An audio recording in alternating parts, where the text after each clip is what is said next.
Hello mga mare! Another day, another mini vlog!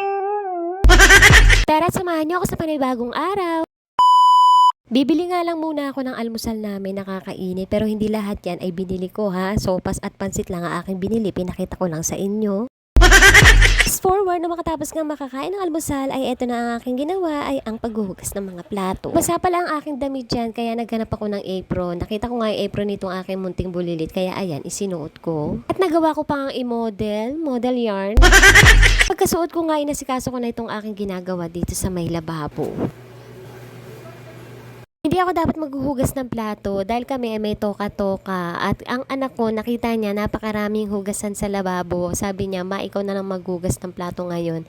Ako na lang mamayang tanghali." O, diba? Kapag tinamad si mama ang maghuhugas, o loko, cellphone pa.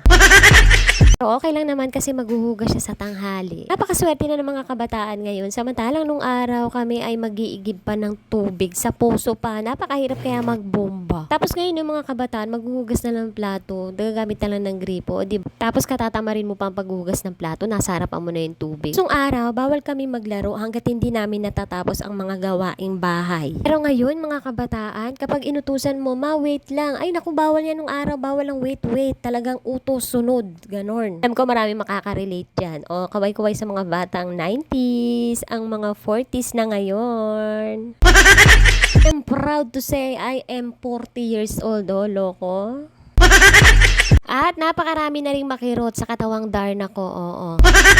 O siya, mapunta na nga tayo dito sa aking ginagawa at eto na nga ang aking nasikaso ang ilalim ng lababo dahil hindi ko na ma-active ang amoy ng ilalim ng lababo namin dahil ang dami na ng tubig. Tumatagas kasi yung tubig sa pader. Marami na rin nakatambak sa ilalim na pwede nang itapon. Sayang naman, nagtapon na ako ng basura kaninang umaga. Hindi ko pa naisama to pero kasi anong oras na ako naglinis ng bahay? Alas 10 na ng umaga. Kuwan kasi ng basura bandang alas 8 ng umaga kaya hindi na umabot. Ewan ko ba dito sa may ilalim ng lababo namin? Kalilinis ko lang dyan pero ang dumi-dumi na naman. Parang unlimited ang dumi. Hindi, maubos-ubos ang mga ligpitin. Parang ayoko na lang talagang maging nanay. Oo.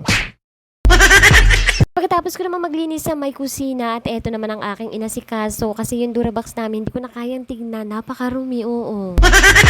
Nakadikit na yung dumi, kaya kumuha ko ng tubig na may sabon at kumuha ko ng brush na hindi ginagamit. Kaya ayan, pinagkukuskus ko yung mga nakadikit na dumi. Nakadikit na talaga siya, hindi pwedeng punas-punas lang dahil nga hindi natatanggal. Kaya ayan, ang ginawa ko ay binrush ko ng binrush para matanggal yung mga duming nakadikit. Nangangawit na nga ako dyan pero tinitiis ko lang kasi gusto ko nga malinis tingnan itong Durabox namin kasi kaharapan naman ito ay ang pintuan. Pagpasok mo, ayan ang makikita mo agad ang dumi na nakadikit sa Durabox. Pangalawang makikitang marumi ay yung pintuan ng CR namin ay nagbabakbak na rin yan. Hindi pa namin matanggal dahil wala pa kaming pamalit. Akala ko nga tuloy-tuloy na yung magandang panahon kasi nga may konting silip si Haring Araw. Konting silip lang pero bigla-bigla na lang dumilim agad at bigla na lang din umulan ng malakas. Masarap sanang mag-relax ganitong maulan. Kaya lang, kung magre-relax ka tapos nakikita mo marami kang ligpitin, ay wag na lang. Mas maganda pang magligpit na lang sa loob ng bahay kaysa matulog. Pagkatapos ka ng gawaing bahay, ayun, pwede na tayong matulog. Mag-relax na tayong mga nanay. Pagkatapos ko nga malinisan yung gilid ng Durabox, dito naman tayo sa likod. Ganun din siya, nakadikit na din yung dumi. 2 taon na pala itong Durabox sa amin at 2 taon na rin palang hindi ko siya nalilinisan.